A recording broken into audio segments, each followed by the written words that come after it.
প্রিয় বন্ধুরা, জয় হনুমান চ্যানেলের পক্ষ থেকে আপনাদের স্বাগত জানাই।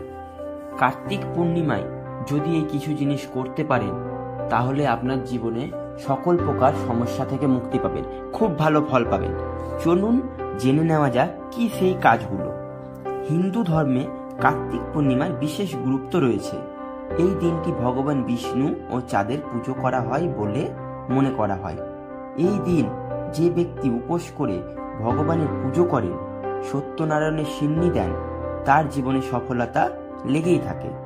আবার এই দিন যারা নদী বা গঙ্গায় স্নান করেন ও দরিদ্র ব্যক্তিদের দান করেন, পুজো করেন, তাদের জীবনে সাফল্য লেগেই থাকে। কার্তিক পূর্ণিমার পুজোর সময় অবশ্য এগুলি মেনে চলুন, এতে আপনার জীবনে সফলতা আসবে। সেই সঙ্গে এই জিনিসগুলি দান করুন। কার্তিক পূর্ণিমার দিন সকালবেলা ঘুম থেকে উঠে নদীতে স্নান করুন। এই শুভ দিনে ভক্তরা নদীতে বা গঙ্গা স্নান করতে পারেন, তাহলে আপনার জীবনে শুভ সময় শুরু হবে। সেই সঙ্গে সত্যনারায়ণের পুজো দিন। উপোস করে ভগবান বিষ্ণুর পুজো করা অত্যন্ত শুভ। সেই সঙ্গে বাড়িতে ভগবান শিবের পুজো করুন এবং যজ্ঞ করুন। গঙ্গার ঘাটে যদি প্রদীপ জ্বালাতে পারেন, তবে দেখবেন খুব ভালো ফল পাবেন। তবে মাটির প্রদীপ জ্বালাবেন, এটি অত্যন্ত শুভ। এতে আপনার মনের বাসনা পূর্ণ হবে। সেই সঙ্গে ভগবান বিষ্ণু ও শিবের মন্ত্র জপ করা আপনার জন্য শুভ হবে। গীতা রামায়ণ পড়ুন। এই কার্তিক পূর্ণিমায় গীতা রামায়ণ পড়া অত্যন্ত শুভ। এই সময় অবশ্যই সন্ধ্যার সময় চাঁদকে অর্ঘ্য নিবেদন করবেন।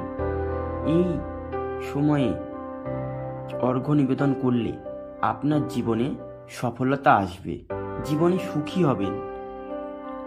কবে এই বিশেষ দিন, চলুন জেনে নেওয়া যাক। কার্তিক মাসের পূর্ণিমা শুরু হচ্ছে 15ই নভেম্বর সকাল 6:19 থেকে, যা চলবে 16ই নভেম্বর 2:58 পর্যন্ত। এই সময় আপনি যদি দরিদ্র ব্যক্তিদের দান করেন কিংবা নদীতে স্নান করেন, তাহলে আপনার আর্থিক দিকে খুব লাভ হবে, এমনকি জীবনে খুব শুভ সময় শুরু হবে। জানুন কি কি দান করা শুভ। এই বিশেষ দিনে আপনি দরিদ্র ব্যক্তিদের আটা, চাল, গম, ময়দা ইত্যাদি দান করুন। এতে আপনার আর্থিক দিকে খুব লাভ হবে, এমনকি জীবনের সাফল্যের সময় শুরু হবে। আটকে যাওয়া যে কোনো কাজ খুব সহজেই হয়ে যাবে। যদি আপনি বিবাহিত জীবনে সুখী হতে চান, তাহলে অবশ্যই এই সময় দরিদ্র ব্যক্তিদের রূপোর কোনো জিনিস দান করুন। এতে আপনার জীবনে সুখ লেগে থাকবে।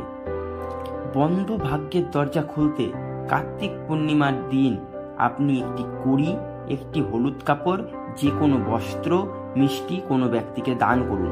দেখবেন খুব ভালো ফল পাবেন, যে কোনো সমস্যা থেকে মুক্তি পাবেন। ধন্যবাদ বন্ধুরা।